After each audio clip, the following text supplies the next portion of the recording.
नमस्कार. मी रामेश्वर बद्दर, दैनिक मराठनेतामध्ये आपलं मनपूर्वक हार्दिक स्वागत आहे. मित्रहो, नुकतंच जिल्हा परिषद लातूरची निवड झाली. अध्यक्षपदी महिला आरक्षण असल्यामुळं उषाताई पाटील यांची निवड झाली. मग यावेळा संदर्भात वेगवेगळ्या लोकांनी वेगवेगळे मतं मांडले. तुम्हाला काय वाटतंय, मला काय वाटतंय? आणि काही जण म्हणतात की हा निलंगेकरांचा विजय आहे, काही जण म्हणतात हा संभाजीरावांचा विजय आहे, काही जण म्हणतात हा आपल्या रमेश अप्पा कराडांचा विजय आहे. मित्रहो, खरंच हा यांचा विजय आहे का? खरं म्हणजे भाजपच्या सर्व नेत्यांनी चिंतन करायची वेळ आलेली आहे की 36 जागेवरनं 18 जागेवर ते पोहोचलेले आहेत आणि जर राष्ट्रवादी त्यांच्याबरोबर नसती तर कदाचित सत्तेत ते येऊ शकले नसते. म्हणून हा विजय ना संभाजीरावाचा, ना अभिमन्यूचा, ना रमेश कराडांचा, ना हा विजय काय एकट्या भाजपचा, तर हा विजय आहे भाजप आणि शिंदे आणि राष्ट्रवादी युतीचा.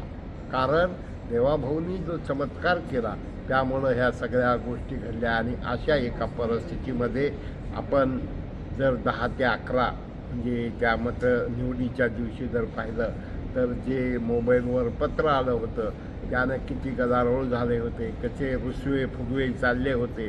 आणि कसं आहे, मी नाही त्यातला म्हणायचं, पण दुर्दैवानं पक्ष नेत्यांनी, आमदारांनी चिंतन करायची वेळ आली की आपल्यामुळं आपण जर एवढे कर्तबगार असतो तर 36वरनं 18वर खरं म्हणजे लातूर जिल्ह्याचा नेतृत्व करावा एवढा सक्षम एकही नाही, हे मतदारांनी दाखवून दिलेलं आहे. रिलायबिलिटी नाही.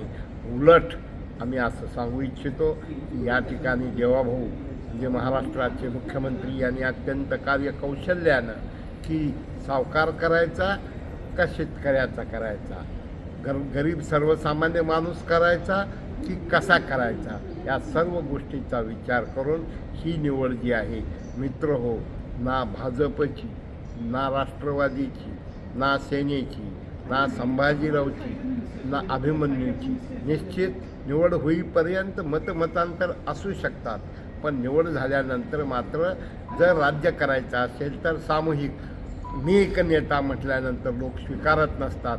आणि अशा एका परिस्थितीमध्ये जे पडद्यामागं किंवा बंद खोलीत जे घडलं, ज्या बंद खोलीत कोर कमिटीचे बसवराजजी पाटील होते, त्याचबरोबर अभिमन्यू पवार होते, रमेश कराड होते, होता जीवा म्हणून वाचला शिवा.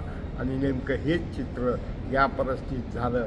जर काँग्रेसने थोडा जरी प्रयत्न केला असता तर फार मोठा धक्का बसू शकला असता. म्हणून आम्हाला असं वाटतं हा विजय हा एका व्यक्तीचा नाही, हा विचारधारेचा, युतीचा आहे. तर मित्र हो, मराठवाडा नेता यूट्यूब सबस्क्राईब करा, शेअर करा आणि लक्षात ठेवा, पुन्हा पुन्हा सांगतोय, हा एकाही व्यक्तीचा विजय नाही, ही एकाही व्यक्तीच्या ताब्यात आली नाही. हे जे सामूहिक नेतृत्व, सर्वांनी मिळून केलेलं नेतृत्व, आणि त्यामुळं आज जिल्हा परिषदचं अध्यक्षपद मिळालेलं आहे. फार मोठी जबाबदारी आहे, फार कठीण काळ आहे.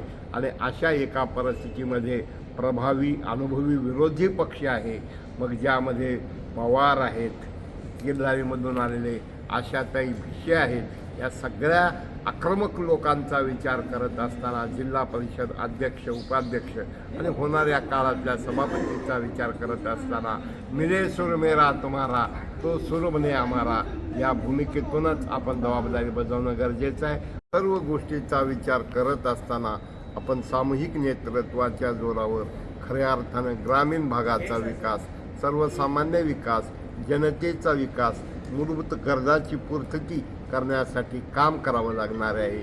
आणि ते कामच उद्या तुमची लीडरशिप डेव्हलप करणार आहे.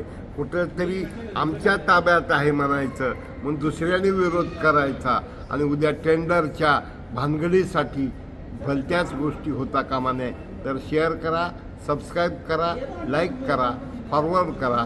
मराठवाडा नेता. नमस्कार.